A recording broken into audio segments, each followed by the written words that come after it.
الدار اللي كان فيها الصمت لمدة ديال 3 ايام، لا موسيقى لا غوات لا حس، كل شيء مقطوع في هاد الدار. حيت في هاد الدار وقعت واحد الحادثة اللي صدمات الناس كاملين وصدمات الجيران.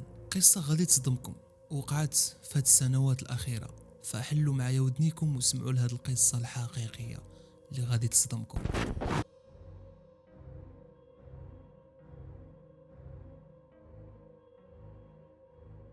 القصة ديال اليوم ما فيها لا مجرمين ولا عصابات، وحتى التخطيط ما كانش فيها، غير شاب عنده 15 عام والقرار اللي خداه بدل كل شيء. القصة وقعت في واحد المدينة في اسبانيا، في واحد الحي كالم، حي سكني عادي والناس كيعرفوا بعضياتهم والجيران وكل شيء مزيان، كيف اي حياة كتكون في واحد الحومة. ولكن في هاد الحومة اللي وقعت هاد القصة كاين واحد العائلة اللي تقلبت الحياة ديالهم رأسا على عقب. الاب ديال هاد الاسرة كان خدام كيف خدامين كاع الناس عادي، الامور غادية مزيان، غير هو هاد الاب كان شوية قاصح.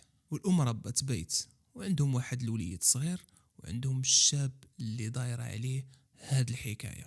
فبطبيعة الحال كتقولوا شنو السمية ديال هاد الشاب اللي دايره عليه هاد القصة.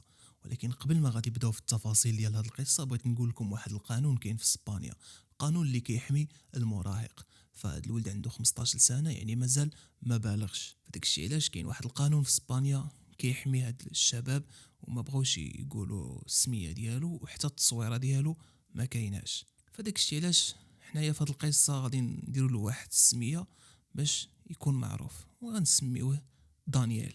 فدانيال ما كانش عنده شي سوابق إجرامية ولا عنده شي مشاكل في المدرسة، ما كان لا عنيف لا حتى شي حاجة، يعني حياته كانت حياة بسيطة والأمور ديالو مزيانة كيف أي شاب. غير هو كان عنده واحد المشكل بسيط في المدرسة، كان كيعاني من دوك المشاكل ديال الضغط المدرسي، ديال الفشل، لا خصو ينجح خصو يقرا مزيان. يعني هذا هو المشكل الوحيد اللي كان عند دانيال. حيت في ايام قليله قبل ما يوقع الحادث بدات واحد المشاكل ديال دانيال كتبان. كيبان ما بقاش كيقرا مزيان، ما بقاش كيركز في الامتحانات والى اخره من المشاكل المدرسيه. وهنا المدرسه قررت ان تعيط للوالي الامر ديال دانيال، وعيطوا لباه المدرسه استدعاوه قالوا له ودي ولدك راه ما بقاش كيقرا مزيان، النقط ديالو بداو كيتراجعوا بواحد الشكل اللي كبير. داكشي علاش عيطنا لك باش تحاول تهضر معاه وتشوف المشاكل اللي عنده ونعالجوها كاملين. فملي مشى بوين دانيال للدار، داروا واحد اجتماع عائلي، جلس مع باه وامو، بداو كيطرحوا عليه واحد الاسئله والنقاش كان عادي. بداو كيقولوا له مالك ما بقيتيش كتقرا مزيان، مال النقط ديالك ولاو ناقصين، شنو كاين فين كاين المشكل. فهاد النقاش بدا كيعصب دانيال واحد شويه، ومن كل كلمه كيقولوها له والديه كيحس بواحد الضغط كتر، اللي كان عنده ديجا واحد الضغط. فملي بداو عليه هاد الاسئله زاد تضغط كتر. فهنا دانيال ما بقاش كيجاوب والديه، هما كيهضروا هو غير كيسمع وراسو عامر. فبطبيعه الحال ملي كيهضر معك شي واحد وانت ما كتجاوبوش فكيزيد يتعصب، وداك الشيء اللي صرا مع باين دانيال. يعني ما بقاش النقاش عادي، ولات نبره كبيره وصوت مرتفع، بدا كيقول له كسول انت ما كتقراش، واش انا كنخسروا عليك فلوس باش كتمشي مدرسه هي كتلعب، انت حمار انت ودوك الهضره اللي كتجرح اي مراهق كيكون كيقرا ومضغوط نفسيا. فهنايا قرر دانيال انه يهرب من ديك الهضره ويمشي لواحد البيت اخر. فهنايا دانيال ملي مشى لديك الغرفه كيتفاجئ ان كاين واحد السلاح، سلاح قانوني كان عند باه. فبداك الضغط النفسي وداك الحر وداك الاعصاب ديك الهضره اللي قالها له باه، ما فكرش، كيهز داك السلاح تيرا في باه، تيرا في امو، وتيرا في خوه الصغير اللي كان معاه، قتلهم كاملين. تخيلوا معايا، حط داك السلاح، خلى الناس مرمية هكاك، دخل لبيتو وسد على راسو المدة ديال 3 ايام هو سد على راسو. الجيران بداو كيتسائلوا شنو وقع في ديك الدار، ما عارفينش كيسقروا لهاد الدرجه. وتجمعوا شي مجموعه من دوك الجيران مشاو دقوا عليه في الدار. وهنايا كانت الكارثه ملي فتح عليهم الباب. وهنايا الجيران تصدموا ملي شافوا داك المنظر، شافوا الولد مازال بدماياته، الجثث خنازو والدمايات كلها في الارض وكل شي ميت.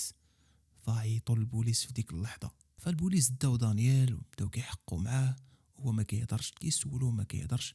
في التالي قال جمله واحده، قال لهم بلي يمكن انا راني في حلم، هادشي راه ماشي حقيقي. فحيت هو مراهق فعيطوا للطبيب النفساني، بداو كيهضروا معاه، بداو كيديروا معاه البروتوكول ديالهم. فالاطباء هنايا صنفوا على هادشي انه ما كانش مخطط ليه، كان انفجار نفسي وضغط ديال المدرسه والضغط ديال الاسره. فكيف ما قلت لكم القانون في اسبانيا كيحمي المراهقين، ما صرحوش بزاف ديال الحويجات.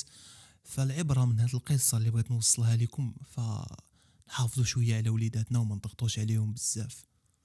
فيمكن ديك الاسئله انت اللي كطرحها على ولدك كتجيك يمكن شي اسئله عاديه، ولكن ديك الاسئله الا كانوا تراكمات عند الوليد فراه كتولد واحد الانفجار. وانفجار اللي وقع لدانيال بين قوسين قتل عائلته. فالضغط ديال المدرسه والضغط ديال الاسره فراه كيؤدي لشي حوايج اللي تقدر تكون خطيره. فداك الشيء علاش نحاولوا اننا نرعاو وليداتنا وما نضغطوش عليهم بزاف، وما يكونش واحد الحمل كبير على كتافهم اللي هما ما قادينش عليه. فهذه هي القصه ديالنا، وهذه هي العبره اللي خصنا ناخدوها، نحميو وليداتنا ونعرفوا شنو كاين. واي حاجه سمعناها عليهم خايبه ما نمشيوش ديريكت ونزيدو نضغطوا عليهم، فنحاولوا نفهموهم.